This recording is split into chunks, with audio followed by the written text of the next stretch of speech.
दोस्तों, फिर से आप सबका स्वागत है मेरे YouTube चैनल बिलीव और नॉट में। तो इस बार भी मैं आपके लिए एक बहुत ही भयानक कहानी लेकर आया हूँ। उम्मीद करता हूँ आज का स्टोरी भी आपको पसंद आएगा। तो चलिए कहानी की शुरुआत करते हैं।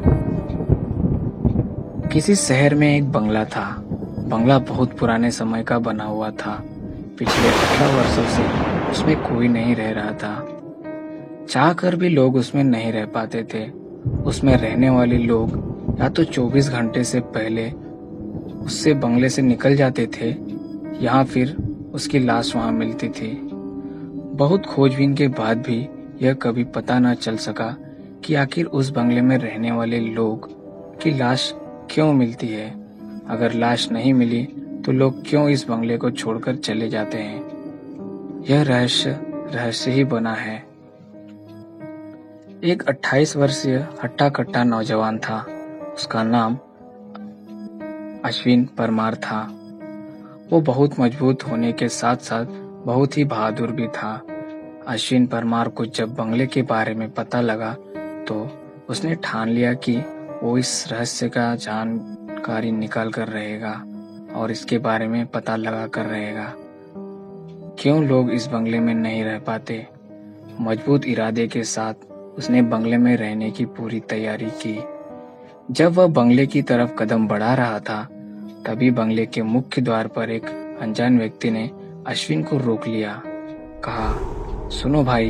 अश्विन ने उसे देखा और वहीं रुक गया। वो अनजान व्यक्ति उसके करीब आकर बोला, कहाँ जा रहे हो? आपकी तारीफ। अश्विन ने जवाब देने के स्थान पर उस व्यक्ति से प्रश्न किया। मेरा नाम अनुज रामपाल है। मैं यहीं करीब में रहता हूँ। ओह। अश्विन ने नम्रतापूर्वक दृष्टि से उसके चेहरे पर आंख गड़ाई। आपने मेरे सवाल का जवाब नहीं दिया, अनुज ने पूछा। मैं बंगले में जा रहा हूँ, अश्विन ने बताया। ऐसी गलती मत करना, वो भयभीत स्वर में बोला। इसमें गलत क्या है? गलत तो कुछ नहीं है मेरे भाई, मगर इस बंगले में तुम्हारा जाना सही नहीं है। पर क्यों? मैं जो कह रहा हूँ उसे समझो, सवाल मत करो। पर कुछ तो कहिए। वास्तव में इस बंगले में जाने वाले हर व्यक्ति की जान खतरे में पड़ जाती है। वो या तो मारा जाता है या फिर जान बचाकर बुरी तरह भाग नजर आता है। तुम इस बंगले में मत जाओ, मेरी बात मानो और वापस घर लौट जाओ। ठीक है, मैं वापस घर लौट जाता हूँ, अश्विन ने कहा। शाबाश, अनुज ने प्रश्न स्वर में कहा। मैं घर वापस तो जाऊंगा, मगर एक शर्त पर। किस शर्त पर? आपको यह बताना होगा कि आखिर बंगले में ऐसा क्या है कि आप मुझे इनमें जाने से रोक रहे हैं। मैंने बताया ना कि इस बंगले में न जाने से तुम्हारी जान को खतरा नहीं होगा। अगर तुम इस बंगले में जाते हो तो तुम्हारे जान को बहुत खतरा है। हाँ, वो ठीक है, मगर वो खतरा क्या है जो सब लोग के जान पर बनाता है? इस बारे में कुछ भी कहना मुमकिन नहीं होगा। पर क्यों? क्योंकि यह रहस्य तो आज तक कोई भी जान नहीं पाया है। फिर भी आपका निर्णय क्या है? मैं कुछ नहीं कह सकता। आप यहीं करीब में रहते हैं तो जाहिर सी बात है कि बंगला आपकी नजरों में रहता है। लिहाजा आपको थोड़ा तो आभास होगा कि इस बंगले में वह कौन सा खतरा है जो लोगों के नाम मौत का पैगाम लिखता है। जहां तक मेरा ख्याल है तो वो यही है कि इस बंगले में भूत रहते हैं। सच? अश्विन इस तरह प्रसन्न होकर बोला मानो उसकी बहुत बड़ी लॉटरी निकल आई हो। अनुज उसकी खुशी देखकर उलझ गया। उलझनपूर्ण स्वर में अश्विन ने पूछने लगा, तुम इतने खुश क्यों हो? तुम्हें तो भूत का नाम सुनते ही डर जाना चाहिए था। आप सही कहते हैं, पर आप नहीं जानते कि मैं भूतों में बहुत दिलचस्पी रखता हूँ। अश्विन ने प्रसन्नतापूर्वक स्वर में कह रहा था, अगर इस बंगले में सचमुच भूत है तो मैं जरूर इस बंगले में जाऊंगा। नहीं नहीं, ऐसा मत करना, मैं बंगले में जरूर जाऊंगा। अश्विन ने अनुज की एक न सुनी और बंगले में चला गया। बंगला अंदर से एकदम साफ सुथरा पड़ा था।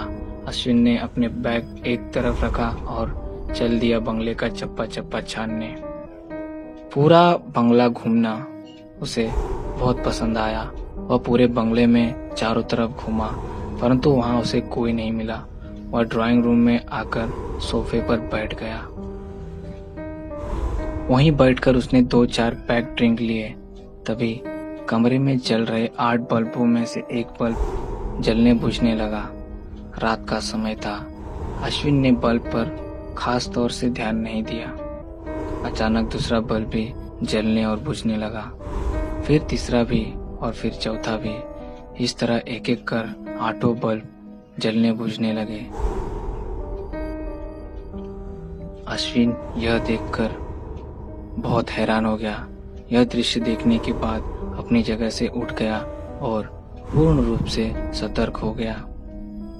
देखते ही देखते उसके करीब रखी टेबल हवा में आकाश की ओर उड़ने लगी। ऊपर पहुंचकर तीव्रता के साथ घूमने लगी। घूमती मेज को अश्विन बराबर देख रहा था। देखते ही देखते अचानक वो टेबल नीचे आने लगी अश्विन की तरफ। उसी समय अश्विन ने अपना स्थान बदला। फुर्ती से वह एक स्थान से दूसरे स्थान पर चला गया। तभी टेबल उसी स्थान पर आकर गिरी जहां कुछ देर पहले अश्विन खड़ा था।